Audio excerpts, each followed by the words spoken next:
Today we're going to look at how you can actually select a niche for your YouTube channel. And this is the first step that you need to do when you start your journey on creating a YouTube channel. We're going to go in great detail in this lesson. I'm going to show you exactly what things that you need to keep in mind. So the first thing that you need to understand is that you need to look at the demographics for your audience, and you need to consider the age, the gender, the location, and the interest of your target audience. Now, there's different demographics that consume different type of content, and that is one of the things that you need to understand when you start this journey on YouTube content creation. Now, there's three main elements that you need to keep in mind, which I feel are very crucial. Now, when you combine the demographics, the age, and the engagement, 1, 2, and 3, you'll be able to see that these three elements give you a foundation to understand what kind of niche that you want to select in. And the first thing that you need to understand after the demographics is that you need to make sure and understand who your audience is going to be. It is going to be the younger audience, which is going to be between the age of 13 to 24, which often includes gaming, challenges, and trending topics. Or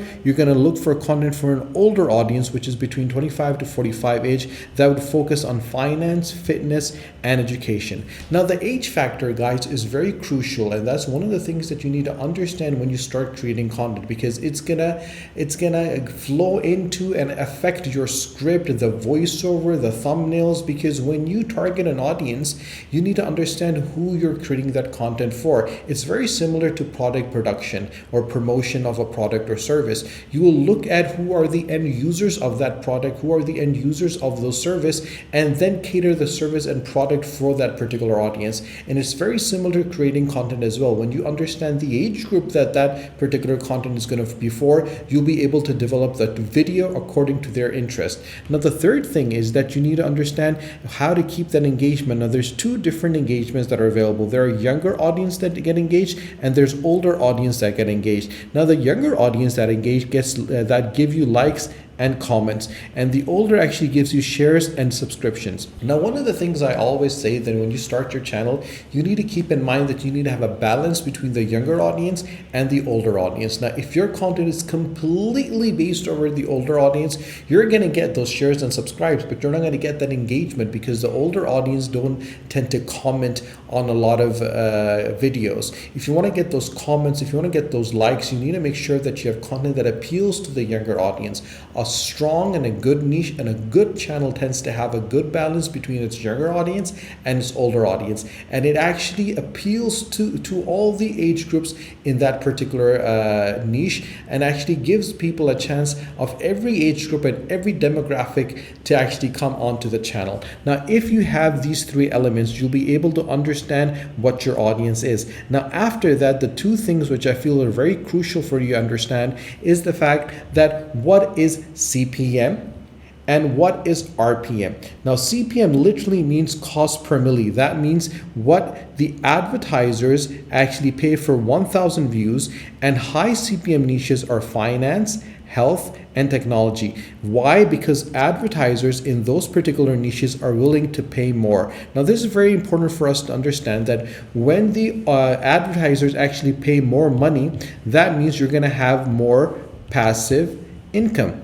Now, if you have more passive income, that means at the end of the day, you're going to be making good money. Now, if you go for niches such as children or kids, and niches that you think that you're going to get a lot of money for because you have a lot of views and subscribers, because people are interested in that kind of content, but in reality, advertisers don't pay that kind of money, especially for kids videos, because the audience, like I said before, are going to be children, and they don't have that buying power to look at an advertisement and then go buy that product or service. And that is the reason why the CPM for kids videos is really low. The other thing is RPM. Now, people get confused between CPM and RPM. Like I said, CPM is what the advertisers actually pay YouTube for to play their videos on play their videos or their ads on your videos, and RPM is the revenue per milli. Now, revenue per milli means that 1,000 views, how much you actually get after 1,000 views. Now, the high RPM niches are similar to high CPM niches, but also depend on the content quality and audience engagement. Now, if you have a particular video that is in the tier 1 countries, people are watching it and they're being engaged right to the end, you're going to make more money on that particular video. Now, if you have the same video and you're getting views from a third tier country, which does not, advertisers don't pay a lot of money on those particular countries, you're not going to make a lot of money. And people, if they're not getting engaged with their content, you're not going to make money. So the main thing that you need to understand when you start creating content on YouTube is know that you need to keep your particular audience, your viewers, engaged with you right to the end of the video. And if you're able to do that, you'll be making good passive income at the end of the day. Now, after understanding these two elements, you'll be able to look at the fact that now you have a good understanding of your audience, you understand what the CPM and RPM is, which brings us to identifying and evaluating sub-niches. Now, there's 3 different elements that you need to consider when you're identifying and evaluating sub-niches. The first one is specialization, the second one is the demand, and the third one is the saturation. Now, specialization literally means that you narrow down on the sub-niche that helps you to target specific audiences that reduce the competition. So instead of looking generally at a tech channel, you would consider to focus on a smartphone reviews or smartphone gadgets. Now, people tend to say, and this is something that you'll hear a lot with these so-called YouTube gurus saying that the actual niches are really saturated.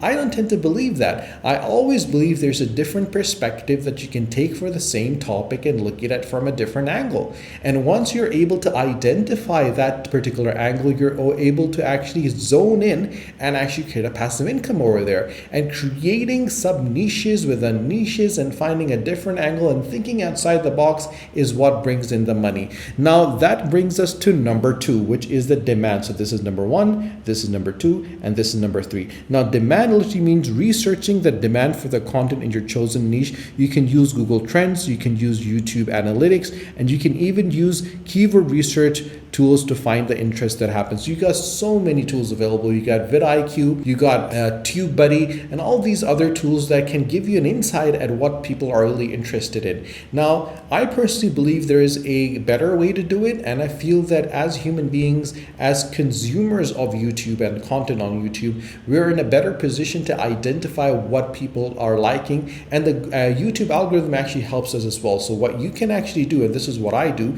is you create a different or a new Gmail account and then just use that for research purposes. So you go onto your new Gmail account and you search for particular topics that you think people will be interested in, and then YouTube itself and the algorithm is going to show you what are the top rated or ranking videos over there, and you look at those titles and topics, and then you research based on that, so you can really zone down in and find out what people are interested in and what is people are going to watch and give you that watch time and subscribers. Now, after understanding the demand for your sub niche, you have to understand what the saturation is. Like I said before, guys, saturation literally means that while high competition can indicate high demand, it can be harder to stand out. And in order to stand out, you need to think outside the box.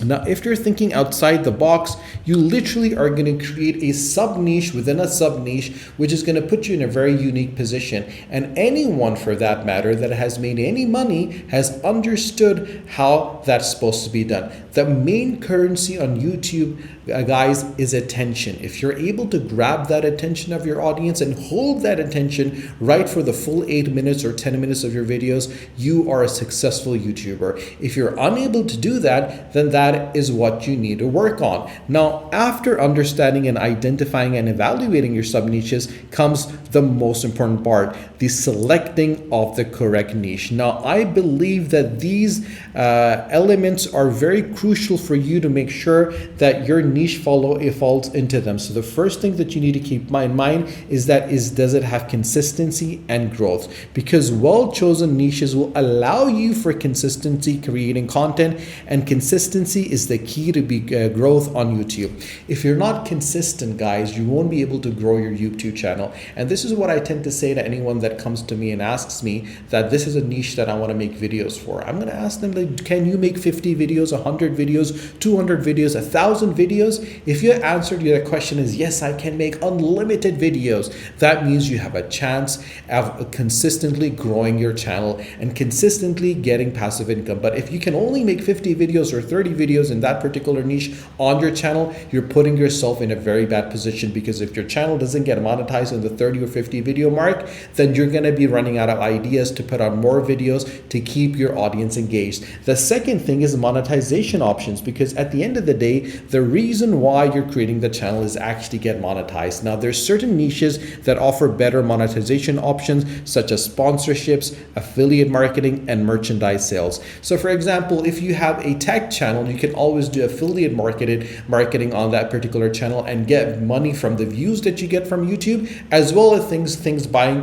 that you're showing videos of for. So it's going to be like Amazon affiliate and things like that. You can do different sponsorship programs as well, that people watch your videos can get sponsored, or they can actually, start buying different merchandise as well. So always think from a direction that how much money can I make from this particular channel, and does this niche have more opportunities of financial growth as well. And a lot of time what people tend to do is they think only in one direction of saying that we want watch time and we want our subscribers to grow. That's it. They don't think in the long run what is gonna the channel be looking at after 5 years or 10 years, and that is what the goal or aim we should have. The third thing is passion and knowledge. Now, when you choose a niche, you need to be passionate about it, guys, and you need to be knowledgeable about it. And if you create authentic and engaging content and make your channel more appealing to viewers, guys, at the end of the day, people are going to be investing their time into your channel. Now, if you're able to show and give them information that stands out, that helps them,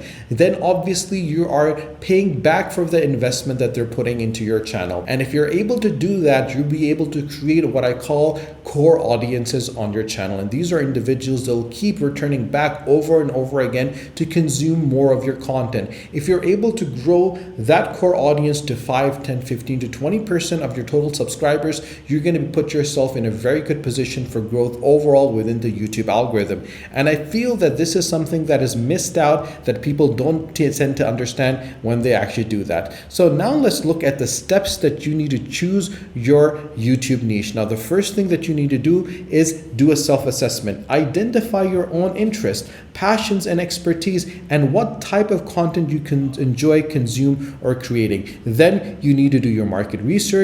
You need to analyze successful channels in potential niches, and you need to look for gaps or underserved areas with those particular niches. Now, literally go through these steps, guys, one by one. Look at the self-assessment. Ask yourself these questions, and the best thing that you can do is get a notepad and write down exactly what the answer to those questions are. And it's going to give you a chance of sort of self-reflection and seeing that are you really passionate about it. And if you do this for a couple of niches, you'll be able to figure out where you fall in and where your expertise lies, where that competitive advantage that you can get over your competitors. Now, after actually doing these elements, you can look at the third one, fourth one, and the fifth one. Now, this I personally believe is very crucial, is where you look at the audience analysis. Define your target audience, guys. Understand what their preferences are, and consider creating content that addresses people's problems, needs, and interests. These three things are very important.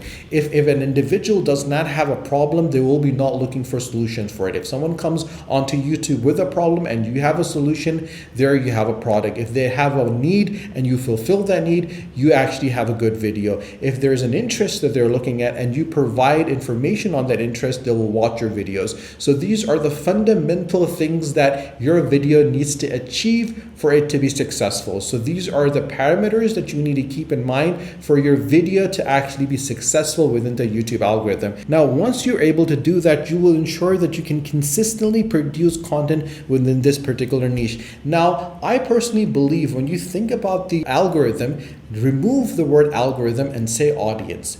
And if you're able to see and make that difference between the algorithm and the audience, you'll be able to understand they're exactly the same thing. Does the audience respond to your content? Does the audience like your content? Is the audience clicking on your thumbnail? Is the audience consuming your content? What is the impression the audience is giving you? So this algorithm word literally means audience. And if we understand the audience and we understand what they want, we're able to create a channel that's going to be successful, a channel that's going to have a lot of core audience, and that's going to give you a good passive income. Now, once you've done all of that, comes the fifth part, which is just testing and adapting. Always start with the content and monitor its performance, guys, which I feel is very important, and which YouTube actually gives us a lot of information in the YouTube Studio. So use the YouTube Studio, and obviously once you use the YouTube Studio, you'll be able to see that you can actually get a lot of information from the performance of your particular channel, and be always open for feedback. And you can even look at the strategy that you're basing on